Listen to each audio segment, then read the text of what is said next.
Hey everyone, welcome back to the Tutorium in Intensive English at the University of Illinois at Chicago. I'm Jordan, your grammar teacher. Today's lesson is about defining relative clauses. In today's lesson, we will look at example sentences using defining relative clauses.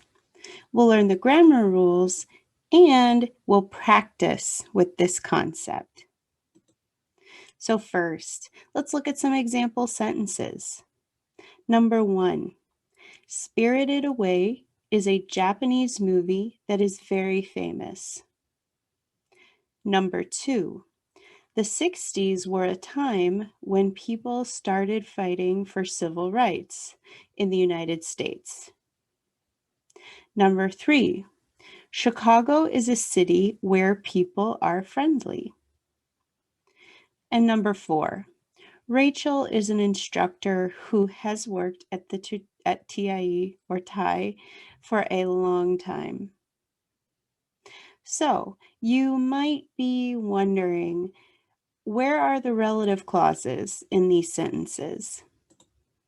What I have now in different colors are the two parts of the sentence.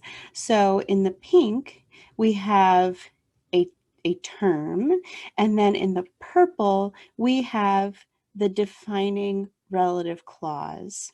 So for the first one, our term that we are defining is a Japanese movie, or Spirited Away is a Japanese movie.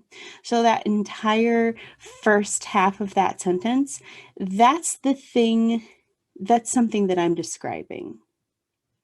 Now the second half says that is very famous. So that thing that I just mentioned is very famous. In the second sentence, in the pink, I have the term that I am defining. The 60s were a time.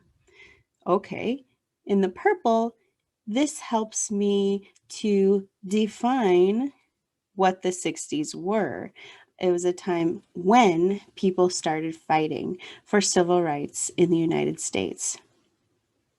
In our third one, Chicago is a city. That's our term. So Chicago and city, those are our terms. How am I defining it?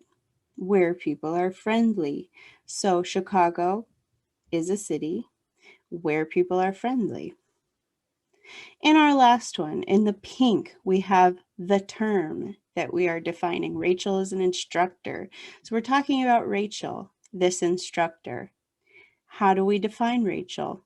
Well, she is someone who has worked at TIE for a long time.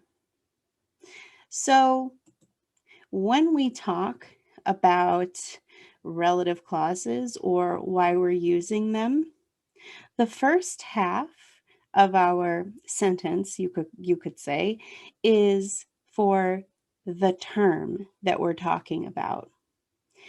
And then the second half, the relative clause, or in this case, the defining relative clause, gives us the definition of the thing that we've just mentioned. So it's almost like we have taken two sentences that are separate and put them all into one. For example, our first sentence, Spirited Away is a Japanese movie that is very famous. We can also say that as Spirited Away is a Japanese movie. This movie is famous. But again, this is a way to combine those two ideas into one full sentence. So you don't have to use two sentences. You can use just one. Similarly, the 60s were a time when people started fighting for civil rights in the United States. Well, the 60s were a period of time, and many people fought for civil rights during this time. The first sentence is just a way to combine the two of those. Let's talk a little bit more. So rule number 1 for relative clauses is that relative clauses help to define a word or a term. Another name for relative clause is an adjective clause. What do adjectives do? They describe nouns. So I think of it as relative clauses or adjective clauses help us to describe people, places, and things.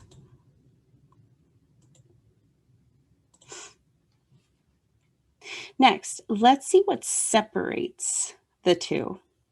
So when we look at all 4 of our sentences, what is between the definition, the term and the definition, or the description, is a relative pronoun. We see that, when, where, who.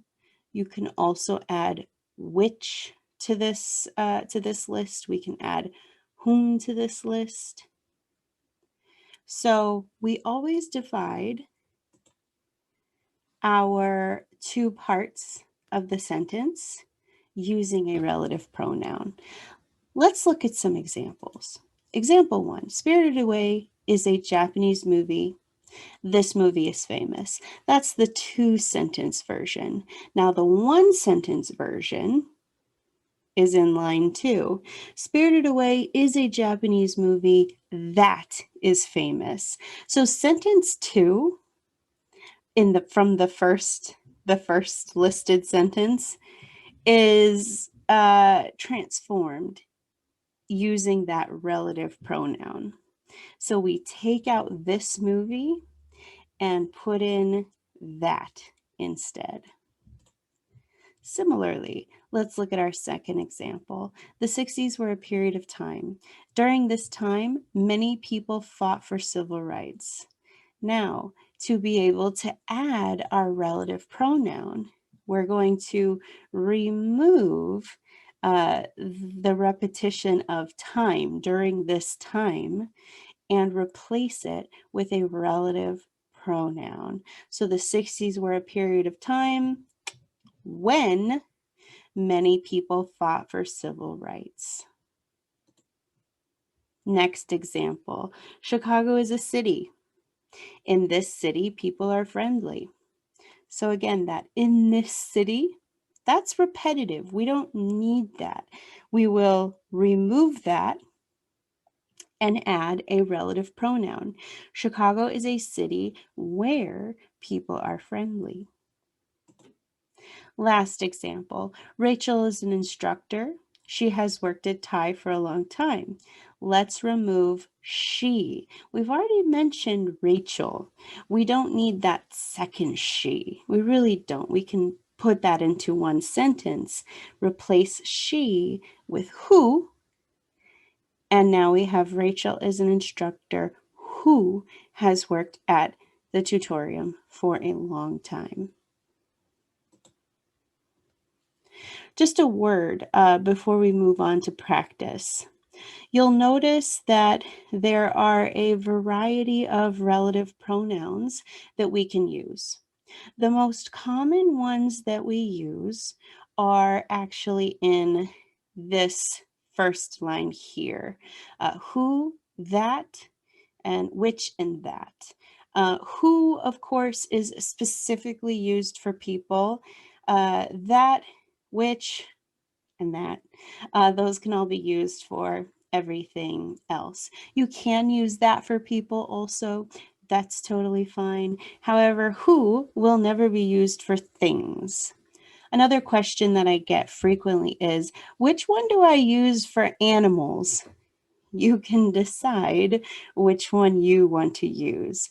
I tend to use who for animals, but other people use that, and that is fine. These other relative pronouns are also possibilities. For example, we use where when we talk about places, when we talk about times, why when we talk about reasons, and lastly, whose when we are talking about possessive. Let's practice with some of this. So my first example, Shanghai is a city. It is warm. So remember, we have two sentences.